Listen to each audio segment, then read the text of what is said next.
investigators for the sick truth they would eventually uncover. Unfortunately, Heidi didn't seem inclined to make the process easy. Okay, well, I am going to search you. We're trying to do our job and keep everyone safe. Cynthia was in another interrogation room, waiting to talk to police. It was 6 hours before a detective arrived to talk to Heidi. When he arrived, he would begin to untangle a story so disturbing that he would remember it for the rest of his career. Heidi. Yeah. Now wake up for me, okay? I'm like awake.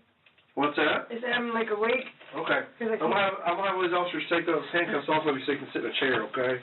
Okay. Are you the detective? Yes. Okay.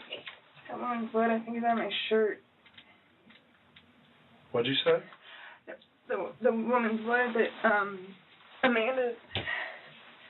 Yes?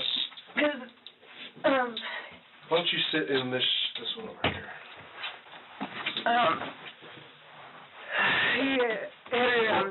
After confirming Heidi's personal information, the detective informed her of her Miranda rights. Heidi agreed to talk to him without a lawyer present. How long have you lived there? Heidi didn't seem inclined to make the process. Sometime in August, I think. Okay. And how did you come to live there? I was staying at the Econo Lodge in, or by the break by the Econo Lodge. When I came to town, Carrie had actually moved me out here. Carrie Hammond is Heidi's boyfriend. He doesn't live at the house where Heidi was renting the ground floor from Jason. He moved me out here, and then I met Jason, actually, and we hit it off, and he's been my friend. Basically, him and his kids have the upstairs, bigger house. And then me and my dog, we have our room. Jason, the man renting the house where Heidi was living, was advised of his rights when he came to the station. He, too, agreed to speak with the police. His questioning would prove to be extremely helpful in determining who exactly was a victim or not. Earlier, when he first exited the house, Jason had appeared shocked at the situation unfolding at his home. He then shocked everyone by informing officers that his children were still inside during an incredibly volatile situation. Just be advised, the kids are upstairs. In the moments following the unexpected incident, officers jumped on the opportunity to get inside the house and attempt to rescue those still trapped there, including Jason's children. Using the armored vehicle for cover, officers approached the house, likely bracing themselves for the potential horrors inside. They had no idea that the grim discoveries they would make were only the tip of the iceberg. Police department, if you're in the house, be known! Are you guys ready? On you.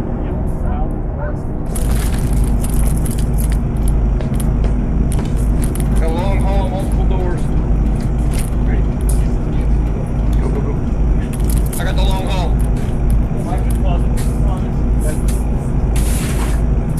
We're clearing the house. Okay. Back, dogs. Hold on, we got another room back here.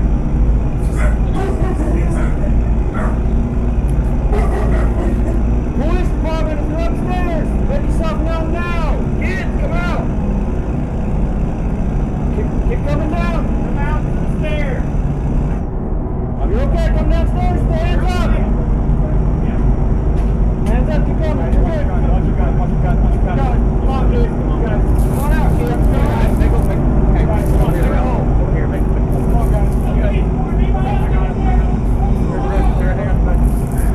Out of the way.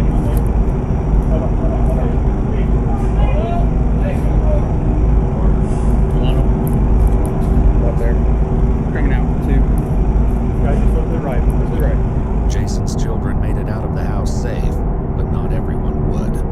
Following his children's rescue, Jason later alleged during questioning that nothing earlier that day indicated something so horrific was going to happen later. Investigators wanted to clarify how exactly Heidi had come to live in the house Jason was renting. How do you know Heidi? I just know Heidi from meeting her at a bar, so like back in July. Okay. So you met her in July, and right. I found out that she was living in the hotel where they let the dinner's at it. Oh, okay. And yeah, I didn't think she needed to be there, so I told her she could come stay with us so we can hear her Right. somehow. Yeah, okay. Carrie already moving with you, or did they both move in together? No, Carrie lives in the same house. Okay, okay. Yeah. So yesterday I went to work like normal, went and had dinner with a girl that I'm dating and everything else. Came home like normal, went to sleep. I got that back. Also been passed some stone, which I passed tonight. That's the reason why I didn't notice the lights until I came out of the bathroom. Right.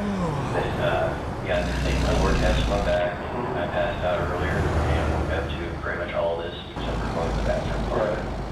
Jason's recollection of events begs the question, did he actually miss the truly horrific events taking place in his own house? Or is there something else going on? Back with Heidi, the detective continued to press her for details. How long have you been with Carrie? Just since I moved here, I've known him since, I don't know, say, in March or something. Heidi also alleged that her relationship with Carrie was rife with violence. Have you ever called us before for an instance? No. Okay. Maybe. So the whole time you two have been dating, he's been at the same house? Okay. Do you know what he was trying to I think syringe or something. Some drug related. Carrie had an extensive criminal history going back to 1993, including intimidation with a deadly weapon in 2005, and subsequent charges for robbery, battery, and drug-related offenses.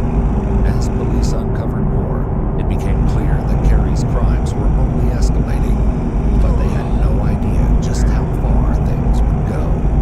He wasn't the only one with a record. Heidi also had a felony warrant out for her arrest. She had a record going back to 1997, including charges for domestic battery, auto theft, and resisting arrest. Heidi claimed that Carrie encouraged her to go on a dating site. In terms of you and him and other women, how often was that stuff? That happened twice before, and it was through, let me see, okay, the first was, then, there was Kelly, and then Amanda. Heidi explained that she met Amanda, the same woman who would later be held hostage in the house, on a dating app called Tammy, and that they talked briefly there before exchanging phone numbers. Heidi arranged for Amanda to come over to the house. But you sent a message saying something about her boyfriend and wife? Yeah. Okay, but then what made you think it was just going to be her? Because everything that, when she texted me talking to her, it was that I think. According to Heidi, Amanda insisted that her boyfriend, 50-year-old Tim Ivy, also join her, and the two headed to the house around 3 a.m., according to Heidi. Did they say anything about anybody coming or going or anything happening in your house today? It says something about some dude coming and going, I guess. All of you drinking alcohol? I don't know about all this. Eating? Right. I'm an alcoholic. Right. And I know definitely I was. Heidi appeared to have a long history of substance use and also admitted to using methamphetamine that day. Though Jason's children were now safe, Just take a breath, okay? You're fine. Hey, buddy. Come here. police were likely shocked to hear that they'd been in the home during all of the horrific events that took place downstairs. Understandably, investigators are concerned that perhaps Jason's children saw more than they were letting on. Did she say anything about anything happening with any of these people that are in your house? She just said that the guy had tried to follow her upstairs. Despite this apparent close call, both children were lucky enough to avoid stumbling upon the sickening crimes taking place in their home. Heidi's story is about to take a dark turn, but she's only just beginning to reveal what happened to Amanda, the woman she met on a dating app and invited over, and her boyfriend, Tim. Things started taking this. You're going to have to go into details with that, or? I mean, not terrible details, but so you guys engaged in some form of activity between you, Amanda, and Tim. Yeah, you got to bring Were you guys in the middle of doing your stuff when Carrie came in? Yeah. Okay, and he got pissed off. Yeah. What did he do then? But like I said, he started it. He had hit him, he had hit her, and he, You said him. Was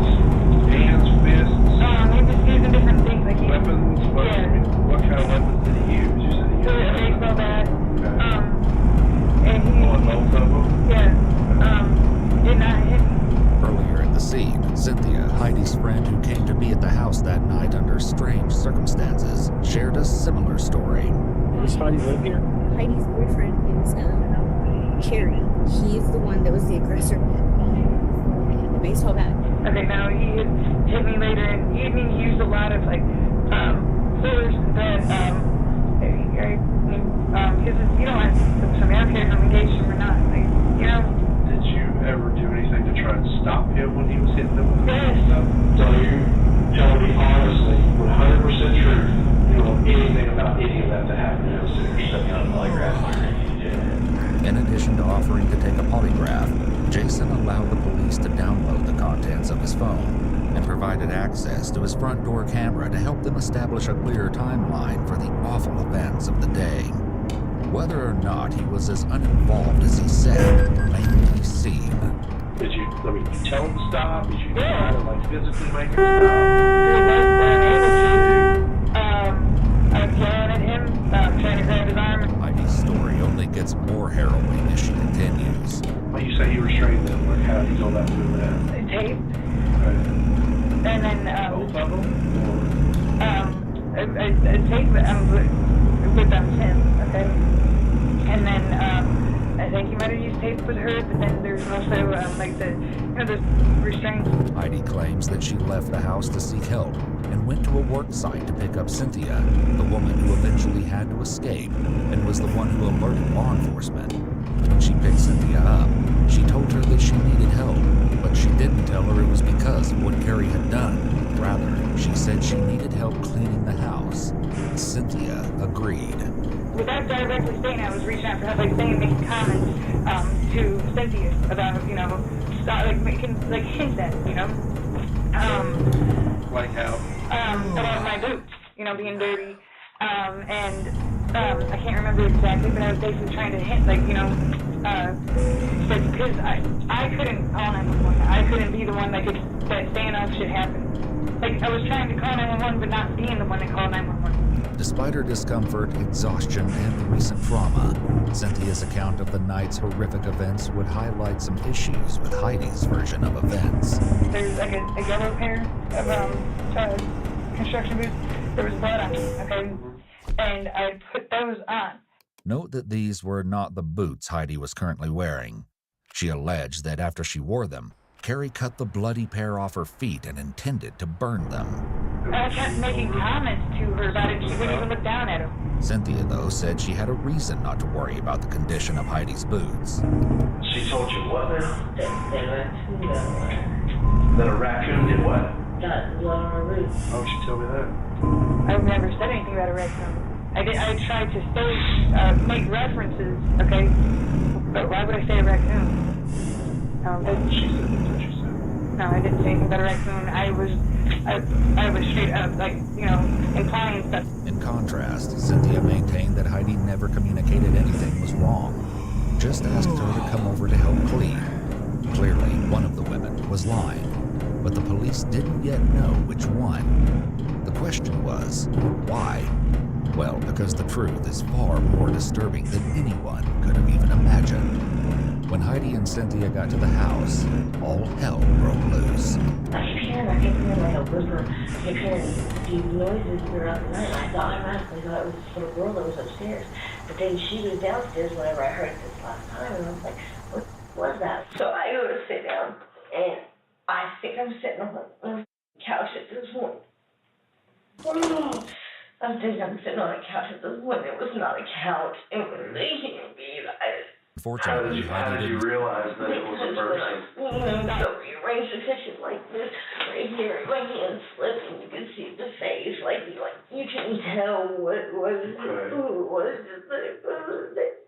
Okay. When Heidi first emerged from the house, she made a disturbing statement along similar lines. He said he would kill everybody. Okay. And then when she realized what I had seen, they tried to tell me I couldn't leave here at that point. And I was like, I'm leaving, you don't understand. You can't keep me here. I've done nothing wrong. I'm not going to tell on y'all. I was like, I'm leaving. And he told me no. So he takes his baseball bat and he puts it up against my forehead and he's stripped naked. Cynthia claimed that Carrie thought she'd stolen a key to one of the vehicles while cleaning and intended to strip search her. Cynthia refused and said that she told Carrie she would continue to refuse, even if he hit her. And they pretty much tell me that if I leave, that I die. And I was like, okay, whatever. So I sat down and acted like a good, good girl, and like I didn't know anything. And I was trying to throw him off to where I was get away too. This was yet another conflict between Heidi and Cynthia's stories. Well, she told me that you guys told her she couldn't leave, kept her from leaving. No, that's Eventually, she told Carrie she needed to go to the bathroom, and you let her go to the bathroom, and that's when she snuck out. no. Listen, that's straight up. That is straight up because she even one that never. I don't even think he ever told her that she couldn't leave. And finally, I was like, you know what, I had to pee. And they were like, well, you're going to have to pee right there. And I'm like, I said, I'm not. You can either stop me or not. At the scene, Cynthia had told officers the same distressing story. Like, after I found the body, they started freaking out, telling me I had to stay. I was like, I don't know anything. I don't know anything. This is a prop, right? This is a joke, right? So, you know what I mean? Trying to play it off like it wasn't real. And then how'd you get to this point right here? I told him I had to pee, and I went out back. The detective would confront Heidi with more soon enough, but for now, he refocused the conversation on the details of Tim's horrific fate. Carrie kept going towards him, and I know it's because of me, like that he was there. Carrie's very, very, very possessive of me. I mean, basically, the whole room is covered in blood, like her blood, his blood. What about after you came back with Cynthia? How was Tim then? He was like dead, and he had a blanket over him, Okay. and he was stiff. Earlier at the scene, Heidi had told police about Tim.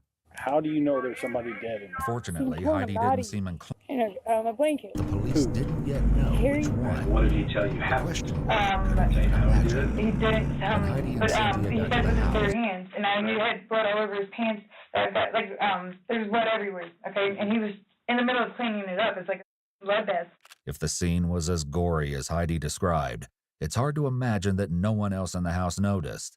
What Heidi said next made that seem even less likely.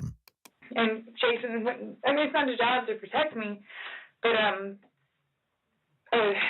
he had come down and go right past the body, you know. She said at some point you were down there and walked right beside it where this dead dude was laying, covered up with blankets and stuff. Yeah, I never did notice anything. It was a little harder to get an answer from Cynthia. Did you see any other, did you see anything that would lead you to think that somebody had been hurt in that house? Do you remember seeing anything other than cleaning up the dog's messes? Cynthia? Hey, Cynthia, stay with me here. Okay, I'm trying to let you rest, okay? But No, you're fine. this is a big deal. It's if you don't understand it. I had to sit here and think of it. It's making me nauseous. Okay. Back with Heidi, she finally asked the detective an important question. This chick is Amanda. She's still alive. No, she is. She's not. Like, I know I'm gonna be f***ed up. She's really gonna be f***ed up. Initially, Heidi had been questioned about Amanda, and what she said only worried officers more. He killed Amanda? I don't know.